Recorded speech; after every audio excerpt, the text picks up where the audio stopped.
नमस्कार दोस्तों, एक बार फिर से आपका स्वागत है हमारे अपने YouTube channel E learn with Rahul में। इसके पहले क्लास में हमने क्लास 9 के ज्योग्राफी का चैप्टर 1 शुरू किया था, जिसमें हमने इंडिया की हिस्ट्री के बारे में पढ़ा था कि इंडिया कोई नया देश नहीं है, इसका एग्जिस्टेंट बहुत पुराना है। इसके साइज हमने इसका एक्सटेंशन का देखा था कि इंडिया जो है ना, ईस्ट से वेस्ट का इसका एक्सटेंशन कितना है, नॉर्थ से साउथ इसका एक्सटेंशन कितना है। हम आशा करते हैं कि आप ज़रूर सब रिवीजन करके आते होंगे। जितना ज्योग्राफी में आप रिवीजन करिएगा ना, आपका ज्योग्राफी उतना ही ज़्यादा स्ट्रांग होगा। और ख़ासकर इंडिया का मैप हमेशा बनाते रहना है। आइए हम पिछले क्लास का एक क्विक रिवीजन करते हैं। हमने देखा था कि इंडिया का जो साउथ से मन की जो है ना, ये जो लेती था इक्वेटर, इसके ऊपर क्या था, इसके ऊपर नॉर्थ था, इसके नीचे क्या होता है साउथ। जिसका हम देखेंगे कि जो नॉर्थ से साउथ या साउथ से नॉर्थ जो इंडिया का एक्सटेंशन था ना, वो कितना था, तो 8 डिग्री 4 मिनट नॉर्थ से 37 डिग्री 6 मिनट कितना नॉर्थ। याद रखें ये नॉर्थ रहेगा। बहुत सारे बच्चे इसमें कंफ्यूज हो जाएंगे कि इसको साउथ कर दें, पर ऐसा नहीं होगा। इक्वेटर से ऊपर जो होता है ना, उसको हम लोग नॉर्थ लेते हैं, और इक्वेटर का जो नीचे होता है उसको हम साउथ कहते हैं। तो इंडिया का जो नॉर्थ से साउथ एक्सटेंशन है ना, वो है 8 डिग्री 4 मिनट, 8 डिग्री 4 मिनट से लेकर 37 डिग्री 6 मिनट। वही अगर बात करें इसका हम ईस्ट से वेस्ट या वेस्ट से ईस्ट का एक्सटेंशन कितना है, तो हो जाता है 68 डिग्री, रुक जाइए, हो जाता है मानी कि वेस्ट से लेकर ईस्ट तक इंडिया का एक्सटेंशन है ना, वो होता है 68 डिग्री 7 मिनट से 97 डिग्री 25 मिनट क्या ईस्ट। क्योंकि ये जो क्या है, ये ग्रीनविच मेरिडियन है, या जिसको हम 0 डिग्री लॉन्गिट्यूड बोलते हैं। इसके इस तरफ क्या होता है ईस्ट, इसके इस तरफ वेस्ट। तो इंडिया जो ना कहीं ईस्ट इधर इधर है, तो इसके इस तरफ क्या होगा, सब ईस्ट होगा। इसलिए यहाँ पर भी ईस्ट होगा और यहाँ पर भी ईस्ट होगा। ऐसा नहीं कि यहाँ पर वेस्ट हो जाएगा यहाँ पर ईस्ट हो जाएगा। तो ये तो हो गया इंडिया का एक्सटेंशन ईस्ट टू वेस्ट और नॉर्थ से साउथ। फिर हम लोग ने इंडिया का एरिया भी देखा था। इंडिया का एरिया कितना था, 32 लाख, लगभग 32 लाख है, या 32.8 लाख वर्ग किलोमीटर। इंडिया का जो एरिया है वो है 32.8 लाख वर्ग किलोमीटर, स्क्वायर किलोमीटर। अगर बात करें इंडिया का साइज का, तो एरिया के अनुसार जो है ना, इंडिया वर्ल्ड का 7 बिगेस्ट कंट्री है। इंडिया के अनुसार मतलब कि एरिया के अनुसार इंडिया जो है वर्ल्ड का 7 बिगेस्ट कंट्री है। और एरिया के अनुसार फर्स्ट में कौन था, फर्स्ट में था रसिया। हमने आपके पिछले वीडियो में एक क्वेश्चन पूछा था कि जो हमने देखा था कि ट्रॉपिक ऑफ जो कैंसर था ना, इंडिया जो इंडिया है, मान लगे इंडिया है, कि ट्रॉपिक ऑफ कैंसर था लगभग इंडिया को 2 बराबर भागों में बांटता था। ये जो ट्रॉपिक ऑफ कैंसर हमने मतलब इसके बारे में जाना था कि अर्थ पे कुछ लाइनें होती है इमेजिनरी, उसमें ट्रॉपिक ऑफ कैंसर भी एक था। ये जो ट्रॉपिक ऑफ कैंसर था ना, वो इंडिया को लगभग 2 बराबर भागों में बांटता था। फिर हम आगे देखे थे कि इंडिया के जो है ना, इधर तो है इंडियन ओशन, इधर है बे ऑफ बंगाल, इधर है अरबियन सी। यहीं पर एक छोटू सा देश है श्रीलंका, आइलैंड कंट्री है। इधर है म्यांमार। और इंडिया और श्रीलंका जो है ना, एक स्ट्रेट के माध्यम से सेपरेट होते हैं, जिसको हम कहते हैं पाक स्ट्रेट। और यहीं पर एक तो है मन्नार गल्फ, जिसको हम कहते हैं गल्फ ऑफ मन्नार। हमने ये भी देखा था कि इंडिया का जो एरिया है ना, वो पूरे वर्ल्ड का लगभग 2.4% है। इंडिया का जो एरिया है पूरे वर्ल्ड का 2.4% है। और इंडिया में टोटल वर्ल्ड का जो पॉपुलेशन है ना, लगभग 17% इंडिया में निवास करती है। इंडिया का लैंड बाउंड्री कितना था, 15,200 किलोमीटर।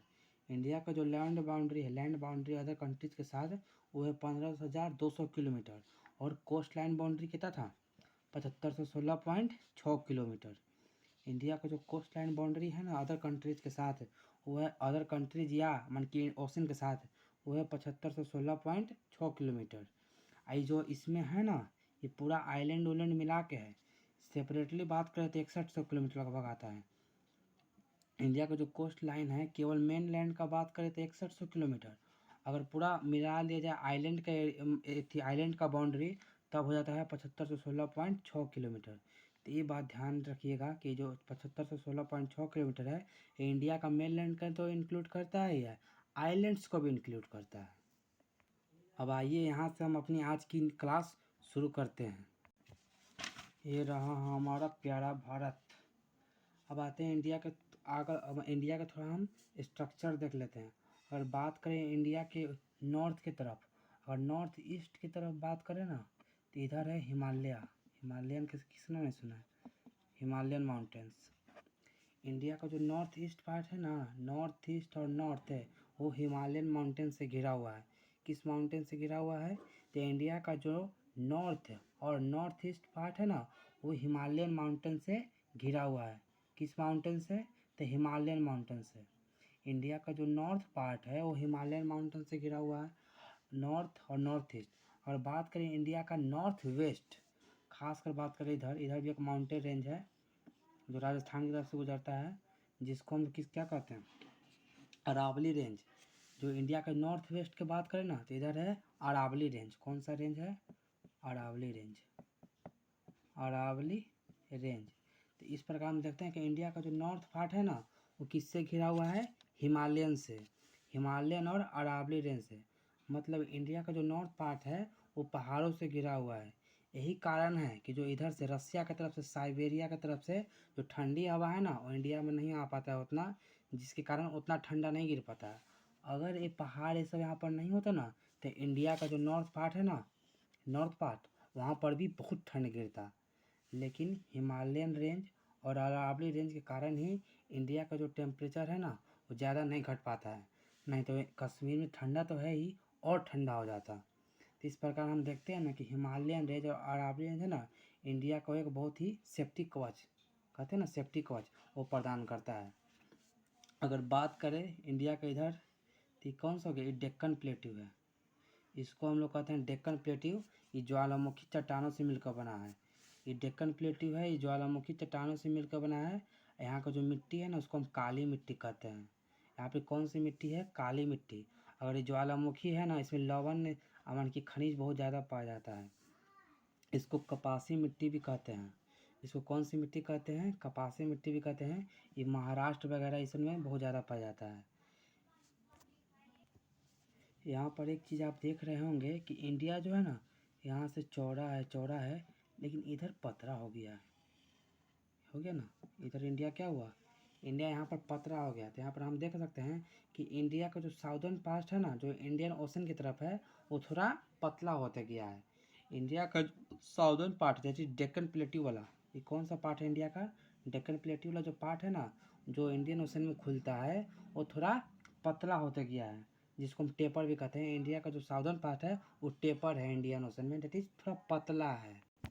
हमने इंडिया के एक्सटेंड पढ़ा था कि इंडिया जो है ना 8 डिग्री, इंडिया के एक्सटेंड में पढ़े थे ना कि इंडिया 8 डिग्री 4 मिनट से 37 डिग्री 6 मिनट नॉर्थ की तरफ, और इधर से 68 डिग्री 7 मिनट से 97 डिग्री 25 मिनट नॉर्थ तक फैला हुआ है।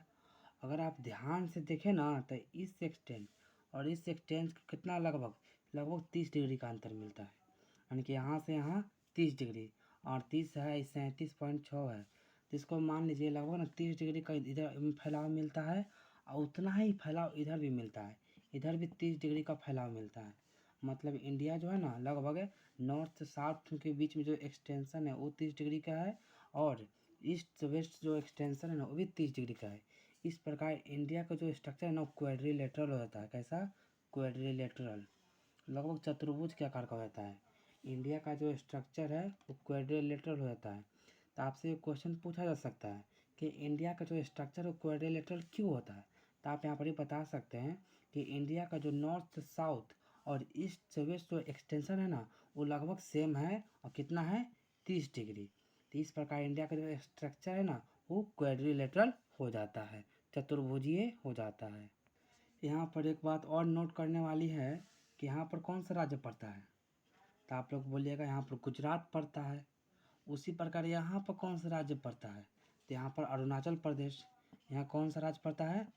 तो अरुणाचल प्रदेश। अरुणाचल प्रदेश पड़ता है।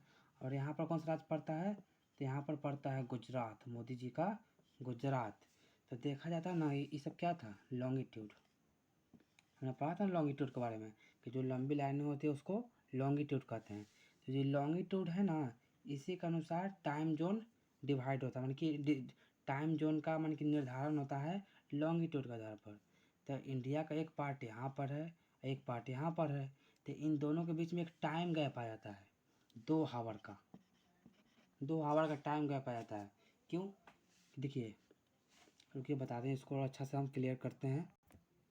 आइए, हम लोगों ने एक डायग्राम बना है। ये रहा हमारा गोला अर्थ, ये रहा सन। अगर बात करें इंडिया के, तो इंडिया के इस तरफ है गुजरात और इस तरफ है अरुणाचल प्रदेश। तो मान लीजिए यहाँ पर सन है, तो सन का जो लाइट आएगा वो सबसे पहले कहाँ आएगा, तो सन का जो लाइट है सबसे पहले अरुणाचल प्रदेश में आएगा। तो सबसे पहले दिन कहाँ होगा, तो अरुणाचल प्रदेश में। और सबसे लेट दिन कहाँ होगा, तो गुजरात में। तो ऐसा देखा जाता है ना कि इंडिया में अरुणाचल प्रदेश में तो सबसे पहले हो जाता है सूर्योदय, मतलब सनराइज। वही गुजरात में 2 घंटा लेट होता है सनराइज। मतलब यहाँ पर देखने वाली ये बात है, लॉन्गिट्यूड के कारण इंडिया का एक्सटेंशन इधर 30 डिग्री है ना, तो इसके कारण इंडिया के जो 2 राज्य है ना, गुजरात और अरुणाचल प्रदेश, इनके बीच में जो सनराइज का जो गैप है वो लगभग हो जाता है 2 आवर्स। 2 घंटे क्यों हो जाता है यहाँ पर इंडिया के गुजरात और अरुणाचल प्रदेश के बीच में सनराइज का दूरी। यहाँ पर देख रहे हैं कि जो सूर्य का जो लाइट है ना, वो सबसे पहले अरुणाचल प्रदेश में आता है, तब जाके धरती थोड़ा घूमती है, तब जाके यहाँ पर गुजरात में पहुँचता है। 2 घंटा बाद यहाँ पर दिन होता है। तो यहाँ पर एक थोड़ा क्वेश्चन पूछता है कि सबसे पहले सूर्योदय कहाँ होगा, अरुणाचल प्रदेश में या गुजरात में। तो इसका आंसर हो जाएगा अरुणाचल प्रदेश में। तो फिर इसमें एक और क्वेश्चन पूछा जा सकता है, क्या अरुणाचल प्रदेश में अगर अभी सूर्योदय उग रहा है, हो रहा है, तो कितने देर बाद गुजरात में हो जाएगा, तो गुजरात में 2 घंटे बाद सूर्योदय होता है। तो इस प्रकार अरुणाचल प्रदेश और गुजरात के बीच में जो टाइम जोन है ना, उसमें 2 घंटे का डिफरेंस आ जाता है। इंडिया का जो स्टैंडर्ड मेरिडियन है, कि time zone, standard time zone, वो लगभग इधर से गुजरता है। इसी कारण से, क्योंकि 2 घंटा का गैप हो जाता है ना यहाँ पर, तो इसको कि बैलेंस करने के लिए जो इंडिया का स्टैंडर्ड टाइम जोन है ना, वो मिर्ज़ापुर से गुजरता है, यूपी से गुजरता है, यूपी के मिर्ज़ापुर से। तब जाकर इंडिया का ही स्टैंडर्ड टाइम जोन है जो सब बैलेंस होता है। ये 2 घंटा को जो डिफरेंस था ना, इसी को बैलेंस करने के लिए इंडिया का जो स्टैंडर्ड टाइम जोन है वो मिर्ज़ापुर से पास होता है। आप लोगों ने मिर्ज़ापुर वेब सीरीज भी देखी होगी, यूपी का है। वही मतलब कि जो स्टैंडर्ड टाइम जोन है ना, इंडिया का स्टैंडर्ड टाइम जोन, वो यूपी से पार होता है। यूपी के कहाँ से, तो मिर्ज़ापुर से। तो हम लोग ने अभी देखा कि इंडिया का जो स्टैंडर्ड मेरिडियन है ना, स्टैंडर्ड इंडिया का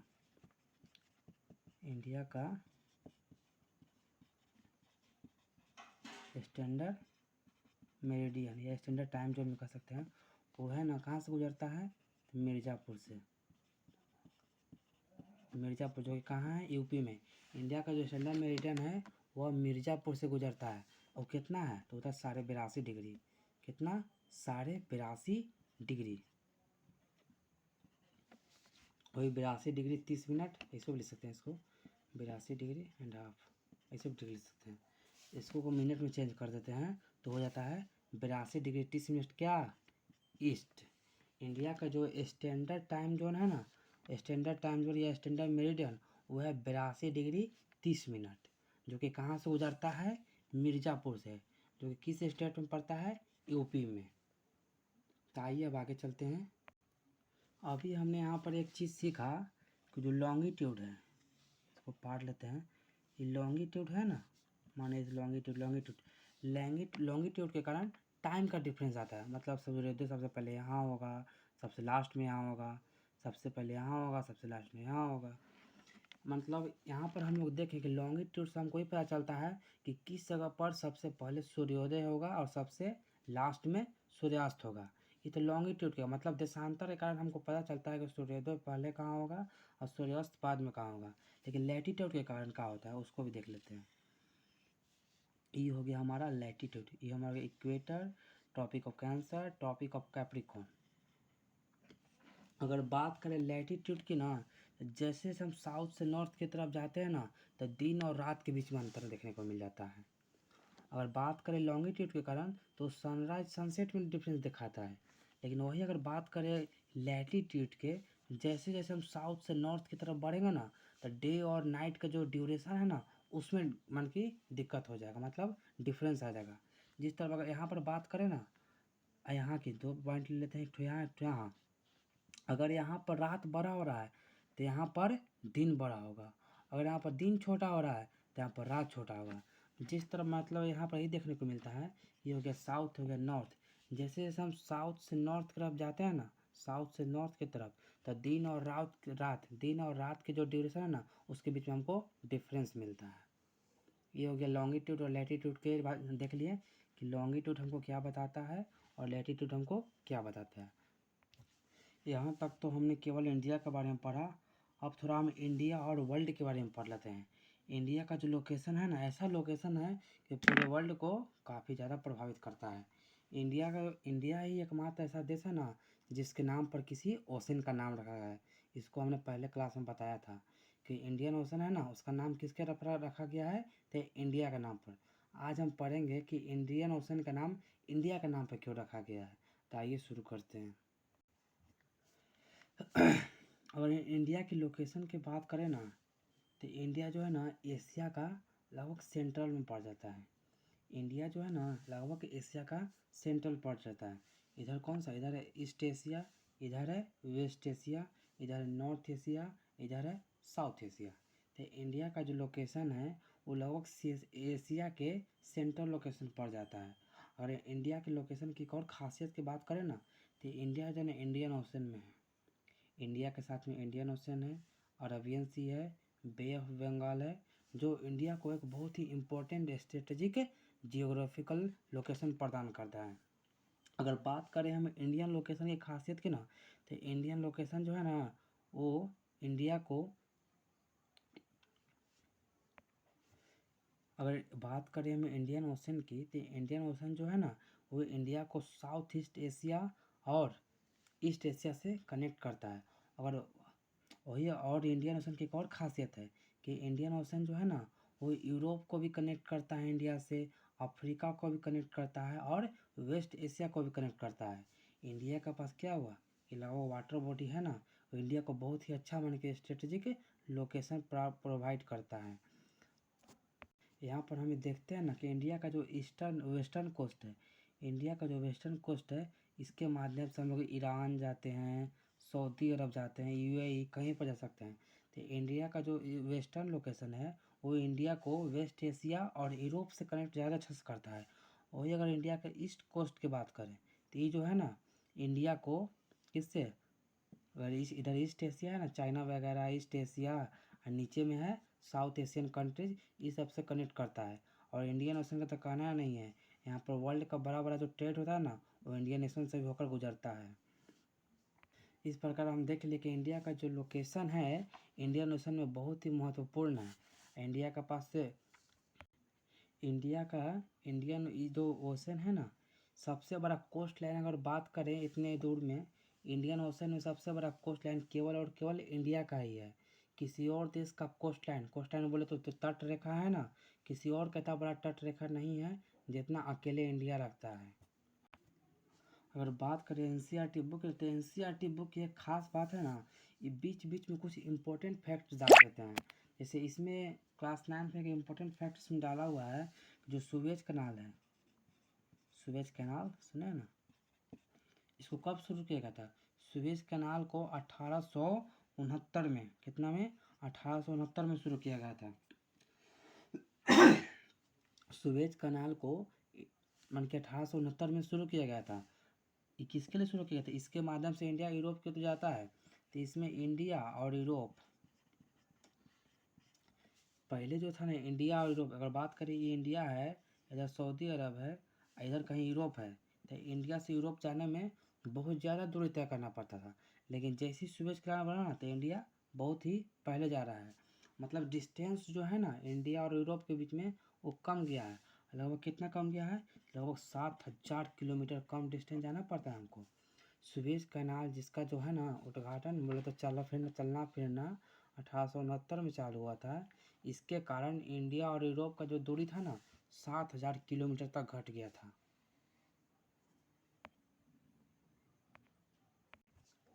पिछले क्लास में हमने आपको एक मतलब कि कमेंट सेक्शन में क्वेश्चन का जवाब पूछा था। वो वर्ल्ड का जो 7th लार्जेस्ट कंट्री इंडिया है, देखे थे यानी एरिया का अनुसार ना। पिछले और 6 का नाम क्या था उसको आज हम लिखवा दे रहे हैं। तो सबसे बड़ा कंट्री कौन है एरिया के अनुसार? रसिया।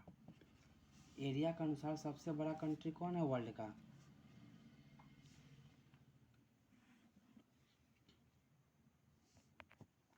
सबसे बड़ा कौन है? तो सबसे बड़ा है रसिया। रसिया का बाद आता है कनाडा, ये अमेरिका के बगल में है कनाडा। इसके बाद आता है यूएसए। ये सब क्या है? एरिया के अनुसार सबसे बड़ी कंट्री है, पॉपुलेशन के अनुसार नहीं। पॉपुलेशन में तो सबसे पहले चाइना आ जाता है, लेकिन एरिया के अनुसार सबसे बड़ा कंट्री कौन है? रसिया, कनाडा, यूएसए, तब जाके आता है चाइना। कौन आता है? चाइना। और चाइना का बाद आता है ब्राज़ील। चाइना के बाद आता है ब्राज़ील। ब्राज़ील के बाद आता है ऑस्ट्रेलिया। ऑस्ट्रेलिया। कितने हो गए? 1 2 3 4 5 6। फिर 7th में तो इंडिया है ही। ये हो गया 7th कंट्री का, 7 कंट्री का उनके एरिया के अनुसार सबसे बड़ा कौन है। तो सबसे बड़ा हो गया रसिया, उसके बाद कनाडा, उसके बाद यूएसए, उसके बाद चाइना, फिर ब्राज़ील, ऑस्ट्रेलिया, तब जाके 7 लार्जेस्ट होता है इंडिया। ये रहा, अगर इंडिया का नक्शा बनाते हैं। ये मान लीजिए इंडिया है, मान के लीजिए इंडिया लगभग है, ये लगभग इंडिया ना। तो इसके बीच की दूरी, तो नॉर्थ और साउथ का जो है ना उसका लेंथ कितना है? तो होता है 3214 किलोमीटर। इंडिया का नॉर्थ मतलब इधर साउथ से लेकर नॉर्थ तक या नॉर्थ से लेकर साउथ तक है, कितने लेंथ है इसका, कितना लंबा है? तो हो जाता है 3214 किलोमीटर। और अगर बात करें ईस्ट वेस्ट, ईस्ट वेस्ट का एक्सटेंशन कितना है? तो हो जाता है 2933 किलोमीटर। इंडिया का नॉर्थ से लेकर साउथ के बीच में लेंथ कितना है? तो 3214 किलोमीटर। इसको लंबा भी बोल सकते हैं। और अगर इसका चौड़ाई बोलें तो रहता है 2933 किलोमीटर। 2933 किलोमीटर। देखा जाए तो लगभग दोनों सेम ही है। ये 2933 है, ये 3214 है। दोनों को हम लोग को 3000 के करीब मान सकते हैं। तो इसी प्रकार तो इंडिया का क्वाड्रिलेटरल रहता है। हम कहते हैं ना कि इंडिया का स्ट्रक्चर कैसा है, तो इंडिया का जो स्ट्रक्चर है वो लगभग क्वाड्रिलेटरल है। क्यों? देख सकते हैं 2933 लगभग 3000, 3214 किलोमीटर लगभग 3000, दोनों सेम ही आता है, जिसके कारण क्वाड्रिलेटरल मतलब स्क्वायर की तरफ कह सकते हैं क्वाड्रिलेटरल हो जाता है। आइए आज का लास्ट टॉपिक और इसी के साथ इस चैप्टर को भी ख़त्म करेंगे। इंडिया एंड इट्स नेबर को पढ़ेंगे। देखेंगे कि भारत के आसपास कौन कौन से देश हैं।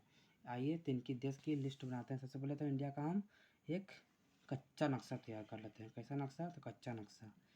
ये हो गया हमारा प्यारा भारत। पूरा बना लेते हैं ना, इंडिया का तो पूरा बना ही लेते हैं।